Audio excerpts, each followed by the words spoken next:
میں نے جو متعدد مواقع سے آیات مبارکہ آپ کو سنائی کہ ہر جگہ پر چوٹی کی چیز صبر ہے، آخری چیز جو بیان ہوتی ہے وہ صبر ہے۔ سورۃ العصر میں آخری بات وتواصوا بالصبر یا ایھا الذین آمنوا استعینوا بالصبر والصلاۃ، اے ایمان والو مدد حاصل کرو صبر سے اور نماز سے۔ ان اللہ مع الصابرین، اللہ تعالیٰ صبر کرنے والوں کے ساتھ ہے۔ اور پھر آگے چل کر وبشر الصابرین الذین اذا اصابتهم مصیبۃ قالوا انا للہ وانا الیہ راجعون، اے نبی بشارت دیجئے، خوشخبری دیجئے ان صبر کرنے والوں کو کہ جن پر جب بھی کوئی تکلیف یا مصیبت نازل ہوتی ہے تو کہتے ہیں کہ ہم اللہ ہی کے ہیں اور اللہ ہی کی طرف ہمیں لوٹ جانا ہے۔ صبر کا مفہوم ہے اپنے آپ کو تھامنا، روکنا، برداشت کرنا، تحمل کرنا، اور جو بھی اپنا ایک طے شدہ مقصد ہے کسی بھی مخالفت سے بددل ہوئے بغیر، کسی بھی تکلیف یا مصیبت سے ہراساں ہوئے بغیر اس کی طرف پیش قدمی کیے چلے جانا۔ بڑی سخت سردی پڑ رہی ہے، فجر کا وقت ہے، گرم پانی کا اہتمام نہیں ہے، اب اس وقت فجر کی نماز کے لیے اٹھنا، ٹھنڈا پانی اگر ہے تو وضو تو کرنا ہوگا، اس ٹھنڈے پانی سے وضو کرنا، اس وقت لحاف سے نکلنا ہی بہت مشکل، ٹھنڈے پانی سے وضو کرنا اور مصیبت۔ یہ جب تک انسان میں صبر کا مادہ نہ ہوگا ممکن ہی نہیں۔ اس کو کہیں گے صبر علی الطاعہ، اطاعت پر صبر کرنا۔ ناگواری محسوس ہو رہی ہے لیکن اس ناگواری کو برداشت کرتے ہوئے انسان اللہ کے حکم کے اوپر جمع رہے، اللہ کے حکم پر عمل کرے۔ یہ کیا ہے؟ یہ صبر ہے۔ اگر یہ صبر نہیں ہے تو ظاہر بات ہے کہ انسان اللہ کے اس حکم پر عمل نہیں کر سکے گا۔ صبر کا مادہ نہیں ہوگا تو آپ کام نہیں کر سکیں گے۔ اور اسی کا ایک دوسرا رخ ہے، جب آپ دعوت حق کے لیے کھڑے ہوں گے پہلا قدم کیا آتا ہے؟ استہزاء، تمسخر، مذاق اڑانا، جس کی میں مثال اب دینا چاہتا ہوں محمد الرسول اللہ صلی اللہ علیہ وسلم کی شخصیت سے۔ دیکھیے ہم کیا اور ہماری بساط کیا، ہم کیا مبلغ ہوں گے، کیا داعی ہوں گے، ہمارے اپنے دامن پر داغ ہوتے ہیں، لیکن یہ کہ محمد الرسول اللہ کے دامن پر کوئی داغ تھا؟ ان کو تو سارے مکے والے الصادق الامین کہتے تھے، نہایت محبوب شخصیت تھے، ان کے لیے تو جا صادق جا الامین یہ الفاظ سننے میں آتے تھے، آنکھوں کا تارا۔ لیکن جب آپ نے دعوت اب شروع کی، اب قرآن مجید میں دیکھیے کسی نے کہا مجنون ہو گئے، دماغ خراب ہو گیا، پاگل ہو گئے، اجی شاعر ہیں، کچھ شعر جوڑ لیتے ہیں ہم پر دھوس جماتے ہیں۔ کسی نے کہا ساحر ہے، کچھ جادو سیکھ لیا ہے، یہاں تک کہ ایسے بدبخت بھی پیدا ہوئے، قرآن میں ہے ساحر کذاب، سحر کرنے والا جادوگر نہایت جھوٹا۔ یہ الفاظ کہے جا رہے ہیں کس کی شان میں؟ محمد الرسول اللہ صلی اللہ علیہ وسلم۔ قرآن میں نقل کیا گیا یا ایھا الذی نزل علیہ الذکر انک لمجنون۔ کبھی آپ نے اس کا ترجمہ سوچا؟ ہے وہ شخص، دیکھیے تصور کیجئے حضور جا رہے ہیں، تشریف لے جا رہے ہیں، کسی دعوت میں ہے، تبلیغ میں، یا ویسے ہی تشریف لے جا رہے ہیں، اور کوئی ایک جمگھٹا ہے لوگوں کا، ادھر سے فقرہ آتا ہے، تیر کی طرح لگتا ہے دل میں جا کر محمد کے صلی اللہ علیہ وسلم۔ اے وہ شخص جس کا یہ خیال ہے کہ اس پر کوئی ذکر نازل ہو رہا ہے، ہمارے خیال میں تو تمہارا دماغ خراب ہو گیا ہے۔ یا ایھا الذی نزل علیہ الذکر انک لمجنون، کہا کہ نہیں کہا؟ اور یہ نہ سمجھیے کہ حضور صلی اللہ علیہ وسلم کے قلب مبارک کو تکلیف نہیں ہوتی تھی۔ میں قرآن سے ثابت کروں گا، میں کہیں کوئی کہانیاں بیان نہیں کرنا چاہتا۔ قرآن نے کہا ہے وَلَقَدْ نَعْلَمُ أَنَّكَ يَضِيقُ صَدْرُكَ بِمَا يَقُولُونَ، اے نبی ہمیں خوب معلوم ہے صلی اللہ علیہ وسلم کہ جو کچھ یہ لوگ کہہ رہے ہیں اس سے آپ کا سینہ بھجتا ہے. یہ جو گھٹن ہوتی ہے، صدمہ ہوتا ہے. انکا یضیق صدرک بما یقولون، ہمیں خوب معلوم ہے کہ جو کچھ یہ باتیں آپ کو سننی پڑ رہی ہیں، یہ کڑوی کسیلی باتیں، یہ جو فقرے چست ہو رہے ہیں، استہزاء ہو رہا ہے، تمسخر ہو رہا ہے. سورہ حجر میں ہے، ایک جگہ کھڑے ہوئے لوگ قرآن کا مذاق اڑا رہے ہیں. بھائی فلاں آیت تم لے جانا، فلاں آیت میری ہوگی. اس کے ٹکڑے کر رہے ہیں، اس کے ٹکڑے حصے بکھرے کر کے قیمہ بنا کر ان آیات کا تمسخر اڑا رہے ہیں. ایک جگہ قرآن مجید میں مذکور ہے کہ فرشتوں کا مذاق اڑ رہا ہے. بھائی یہ دیکھو، محمد نے کہا ہے صلی اللہ علیہ وسلم کہ جہنم پر تو کل 19 فرشتے ہیں، علیہا 19 قرآن میں آیت نازل ہوئی. ایک پہلوان کہتا بھائی 10 کو تو میں سنبھال لوں گا، باقی 9 کا تم انتظار کر لو. یہ باتیں آ رہی ہیں حضور کے کانوں میں. کلام الہی کے ساتھ کیا سلوک ہو رہا ہے، مجھ پر کیا فقرے چست کیے جا رہے ہیں، مجھ پر جس طریقے سے استہزاء اور تمسخر کا رویہ اختیار کیا گیا ہے. دل بھج رہا ہے، دل میں صدمہ ہے. دیکھیے سورہ نون ہے، اور میرے نزدیک یہ دوسری وحی ہے جو حضور پر نازل ہوئی ہے. اس کی ابتدائی آیات نون والقلم وما یسطرون ما انت بنعمت ربک بمجنون وَإِنَّ لَكَ لَأَجْرًا غَيْرَ مَمْنُونَ وَإِنَّكَ لَعَلَىٰ خُلُقٍ عَظِيمٍ فَسَتُبْصِرُ وَيُبْصِرُونَ بِأَيِّكُمُ الْمَفْتُونُ إِنَّ رَبَّكَ هُوَ يَعْلَمُ بِمَنْ ضَلَّ عَنْ سَبِيلِهِ وَهُوَ أَعْلَمُ بِالْمُهْتَدِينَ. نون، قسم ہے قلم کی اور جو کچھ یہ لکھتے ہیں. اے نبی آپ اپنے رب کی نعمت سے مجنون نہیں ہیں. یہ کیوں کہا جا رہا ہے؟ حضور کو جو صدمہ پہنچا ہے وہی نازل ہوئی ہے دل جوئی کے لیے، تسلی کے لیے. آپ کیوں برا منا رہے ہیں؟ اے نبی آپ کیوں صدمہ اور رنج اور اندوہ محسوس کر رہے ہیں؟ ان بدبختوں کے کہنے سے کوئی آپ مجنون ہو جائیں گے؟ مانتا بے نعمت رب کا بھی مجنون وَإِنَّ لَكَ لَأَجْرًا غَيْرَ مَمْنُونَ. آپ کو جو یہ صبر کرنا پڑ رہا ہے، آپ کو جو یہ جھیلنا پڑ رہا ہے، اس کی وجہ سے آپ کو وہ اجر ملے گا جس کا سلسلہ کبھی منقطع نہیں ہوگا. وَإِنَّكَ لَعَلَىٰ خُلُقٍ عَظِيمٍ، اور اے نبی آپ تو خلق عظیم کے حامل ہیں. آپ کا اخلاق، آپ کا کردار، آپ کی سیرت، آپ کی شخصیت میں طہارت، نفاست، پاکیزگی، آج تک دنیا نے کوئی پاگل، کوئی مجنون ایسا بھی دیکھا؟ یہ ساری باتیں اللہ تعالیٰ حضور کی دلجوئی کے لیے فرما رہے ہیں. اس سے آپ اندازہ کیجئے کہ کتنا صدمہ ہوتا ہوگا. یہی ہے، اس ساری چیز کو جمع کیجئے تو یہ چیز کیا ہے؟ وَاصْبِرْ عَلَىٰ مَا يَقُولُونَ وَاهْجُرْهُمْ هَجْرًا جَمِيلًا.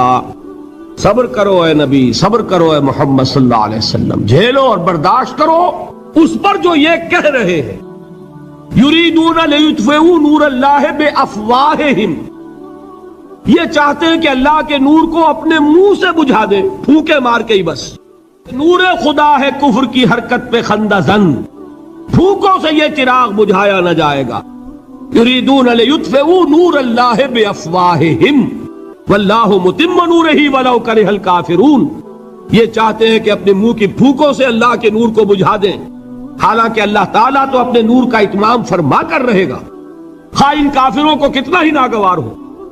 اس کی ترجمانی ہے نور خدا ہے کفر کی حرکت پہ خنددن، پھونکوں سے یہ چراغ بجھایا نہ جائے گا. یہی وجہ دیکھیے مکی صورتوں میں خود نبی اکرم صلی اللہ علیہ وسلم کو اتنے مختلف پیرایوں میں صبر کا حکم دیا گیا. کچھ مثالیں میں دے چکا ہوں. وَلِرَبِّكَ فَاصْبِرْ، اسی طریقے سے وَاصْبِرْ كَمَا صَبَرَ أُولُو الْعَزْمِ مِنَ الرُّسُلِ، اے نبی صبر کیجئے جیسے کہ صبر کیا ہمارے اولو العزم رسولوں نے. وَاصْبِرْ وَمَا صَبْرُكَ إِلَّا بِاللَّهِ، اے نبی صبر کیجئے اور آپ کا صبر تو اللہ ہی کے سہارے ہے. وَاصْبِرْ لِحُکْمِ رَبِّكَ، یہ سورہ نون جس کی ابتدائی آیات میں نے آپ کو سنائی، نون والقلم وما یسطرون ما انت بنعمت ربک بمجنون، اس کا اختتام کیا ہوتا ہے؟ وَاصْبِرْ لِحُکْمِ رَبِّكَ وَلَا تَكُنْ كَصَاحِبِ الْحُوتِ إِذْ نَادَىٰ وَهُوَ مَكْظُومٌ.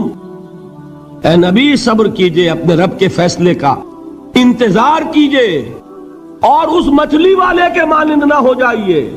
مچھلی والا کون؟ حضرت یونس علیہ السلام۔ مچھلی والے نے اپنے دینی حمیت اور غیرت جو تھی اس کی وجہ سے اللہ کے حکم کا انتظار نہیں کیا، اپنی قوم کو چھوڑ کر چل دی۔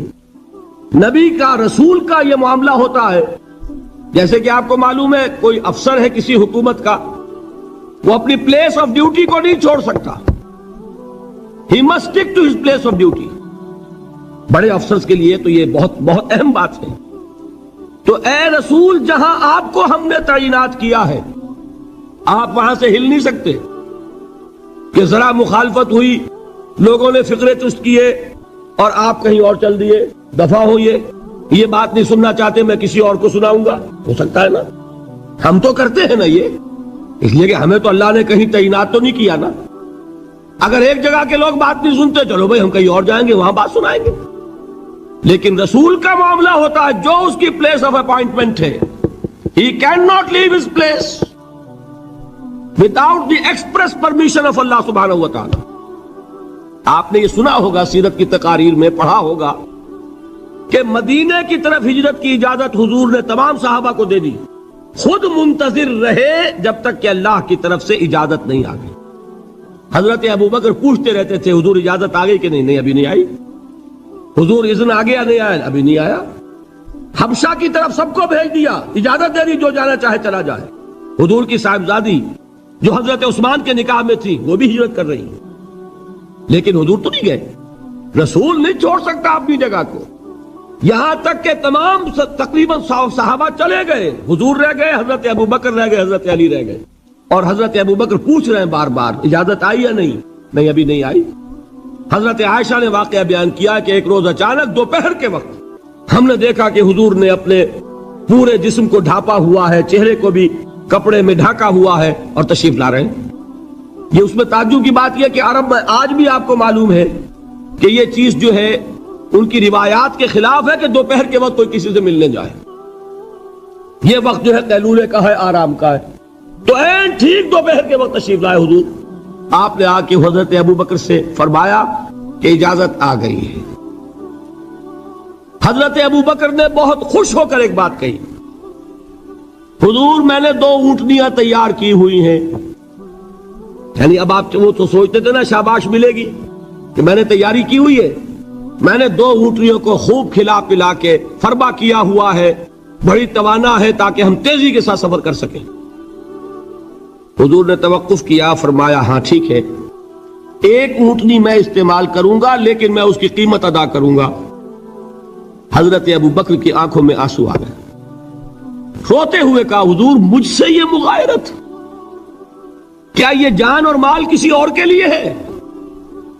آپ مجھ سے بھی کہہ رہے ہیں میری اونٹنی جو ہے وہ بھی بلا معاوضہ آپ قبول نہیں فرما رہے۔ یہ ہے محمد الرسول اللہ کی غیرت اور حمیت کا معاملہ۔ اب دیکھیے ایک بات عجیب ہے، یہ ربط اپنے ذہن میں رکھیے، اللہ تو صبر کی تلقین کر رہا ہے اپنے رسول کو، اور رسول یہی تلقین کر رہے ہیں اپنے صحابہ کو، صبر کرو، جھیلو، برداشت کرو، ہاتھ مت اٹھانا، کوئی جوابی کارروائی نہیں ہوگی، بلکہ اپنے اوپر جھیلو جو کچھ جھیلنا ہے، ڈٹے رہو، پیچھے مت ہٹنا، یہ صبر ہے، لیکن ہاتھ اٹھانے کی اجازت نہیں۔